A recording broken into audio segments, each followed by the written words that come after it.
Bonjour, j'ai le plaisir de recevoir ici Monsieur Fred Makita, que vous connaissez déjà très bien. Fred Makita a été défenestré de la manière la plus insolente de son poste de contrôleur budgétaire à l'hôpital de Dolisie. Alors, je voudrais un peu m'attarder avec lui sur un aspect très important qui va nous permettre de comprendre ce qui s'est réellement passé. Bonjour Monsieur Fred Makita. Bonjour, confrère Alphonse Ndongo. Alors, dites-nous un peu, j'ai pris connaissance via vos communications et sur les plateformes numériques de tout ce qui s'est passé à l'hôpital de Dolisie, mais un aspect a retenu mon attention, c'est l'aspect financier. Vous dites qu'il y a 43 800 000 francs CFA qui arrivent comme ça chaque mois dans les caisses de l'hôpital, ou alors disons qui arrivent à l'ordre de l'hôpital pour payer les travailleurs. Est-ce que vous pouvez nous en dire un peu plus? Oui, il faudrait préciser pour éclaircir les téléspectateurs qu'en fait, sur la masse salariale Oui. de l'hôpital général de Dorizy, la masse salariale étant la somme des salaires, mais il y a deux lignes qui ne concernent pas les salaires. Et ces deux lignes-là, c'est ça qui fait 43 800 000. Ça n'a rien à voir avec les salaires.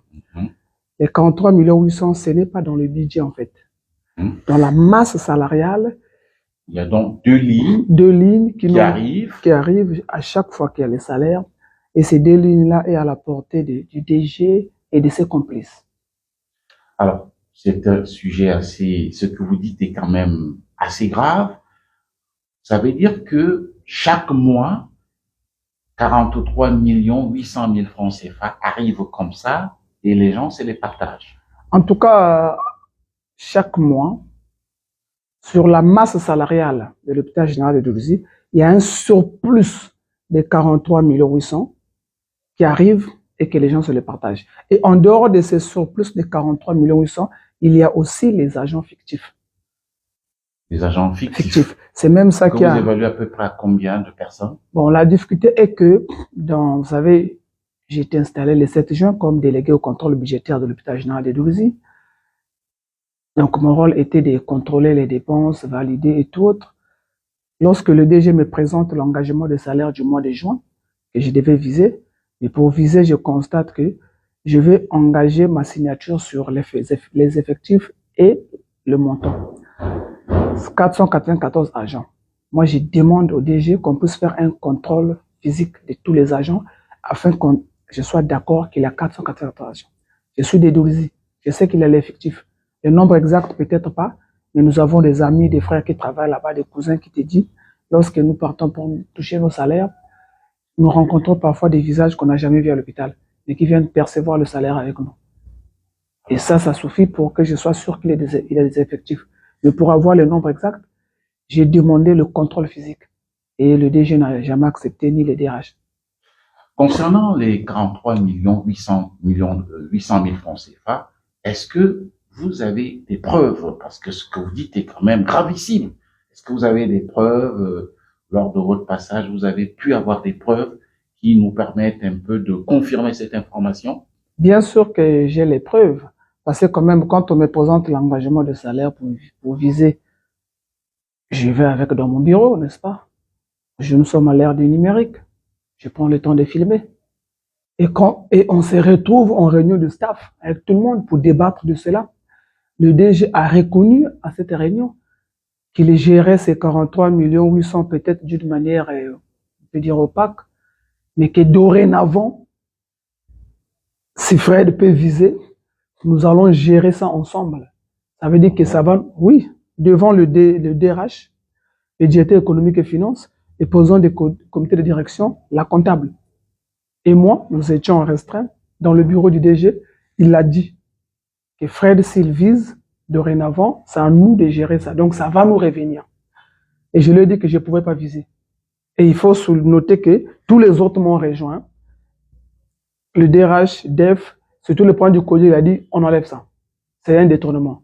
Il a blâmé le DG. Enlevant ça, c'est un détournement. Mais la comptable et le DG n'ont pas voulu. C'est là où le DG me dit, je ne peux pas enlever ça, je dois aller voir le ministre. C'est lui qui va me dire si je retire ça ou pas. Mais on verra si Fred va refuser. Et j'ai dit au DG, même si c'est le ministre qui m'appelle, Vous me demandez de valider le détournement, je ne le ferai pas. Ah bon, tu vas désobéir au ministre? J'ai dit, je ne le ferai pas, même si c'est le ministre qui m'appelle. Parce que c'est un détournement. Je ne suis pas venu ici pour soutenir le détournement. Alors, est-ce que on a quand même des instruments de lutte contre la corruption dans notre pays? Il y a des contrôles qui se font, il y a l'inspection d'État. Mais est-ce que ces différentes missions ne sont pas encore passées à l'hôpital de Loulizy pour constater ce que vous avez vu? Vous savez, pour moi, j'ai toujours dit que ces différentes missions-là sont budgétivores pour rien pour l'État, ça ne sert à rien. Parce que à l'hôpital général de Loulizy, la halle qui était passée là, bien avant, l'autorité de lutte contre la est corruption. passée à l'hôpital général de Loulizy bien avant que je n'arrive là, je sois installé. Les résultats qu'ils ont trouvés là-bas, on connaît. Il faut plutôt demander à la HALC où est-ce qu'ils ont mis ou classé ces dossiers. Parce que ce qu'ils avaient trouvé à l'hôpital général de Loulizy, ça pouvait déjà régler la situation avant même que je ne sois installé. On n'aurait pas ces problèmes qu'on a aujourd'hui. Peut-être que j'aurai encore même mes fonctions. La HALC doit nous dire où est-ce qu'ils ont gardé ça. Parce qu'au lycée de Mbunda, quand la HALC est arrivée, le fondé, c'est lui qui est chargé de payer là-bas. Comme il n'avait pas quelque chose à donner à la HALC, il était obligé, après de fuir, hein, il a pas. Bon, je préfère qu'on revienne à l'hôpital. On parlera certainement du secteur de l'enseignement une autre fois. Mais à vous entendre parler, c'est qu'il y a comme donc des pratiques, des détournements de fonds. Et lorsqu'on fait un peu un petit calcul, on est quasiment à 500 millions par an. N'est-ce pas, si il faut dire les choses ainsi. Alors, pour vous, vous avez dit qu'il y a des gens qui détourneraient cet argent. Est-ce que vous, dans votre fonction de contrôleur, vous avez pu identifier vers où va cet argent? Oui, cet argent, ma hiérarchie a sa part. Parce que lorsque le DG dit, je ne peux pas retirer ces 2 lignes, je dois aller voir le ministre et on verra. Le DG vient sur Brazza. Et quand il revient à Dolisie, c'est le même jour que la note qui met fin à mes fonctions signée par le ministre Gaté arrive. Mais c'est bien clair que le ministre Gaté sait là où va cet argent. Bon, il est mon chef. Il reçoit les plaintes du DG. Il me relève sur la base de quoi? Puisque moi, pendant tout mon temps à Dolisie, les 21 jours que j'ai travaillé, j'informais au DG du contrôle budgétaire. J'ai une conversation sur WhatsApp. Mon rapport, je devais le faire le 7 juillet parce qu'il fallait faire un mois. Mais je l'ai même fait avant le 7 juillet. Le DG du contrôle budgétaire a mon rapport. Il l'avait reçu et il avait accusé réception. On causait avec lui tout le temps. Mais comment se fait-il que ma hiérarchie, au courant de ce qui se passe, me promettait la solution? On voit une note qui me fait à mes fonctions.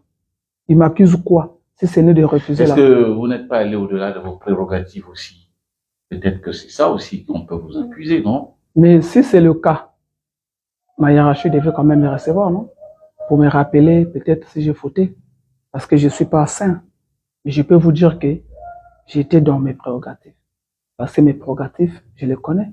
J'ai parti au bureau tous les jours avec ça, le décret qui met en place la délégation du contrôle budgétaire. À l'article 17 jusqu'à l'article 18, je lisais ça. J'étais que dans mes prérogatives. Aucune dépense ne pouvait se faire si je n'ai pas visé. Mais est-ce que je dois viser sur une dépense sans connaître nous avons combien dans notre compte? La comptable de cet hôpital gère l'argent comme c'était sa clinique privée. Elle n'a jamais présenté un journal des recettes, ni les déclarations des recettes. Et ces débats, nous l'avons eu devant le président du comité de direction.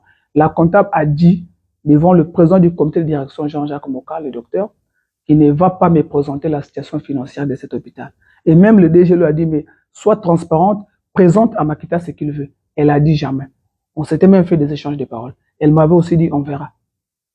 Alors, ce qu'on peut retenir, je pense que vous avez suivi les détournements qui auraient cours à l'hôpital de Dolisie, quitte à ce que les instruments de lutte contre la corruption fassent réellement leur travail, l'inspection d'État, l'inspection des finances, il y a des instruments dans notre pays et pourquoi pas les services aussi de police qui ont quand même des services financiers pour mener des investigations.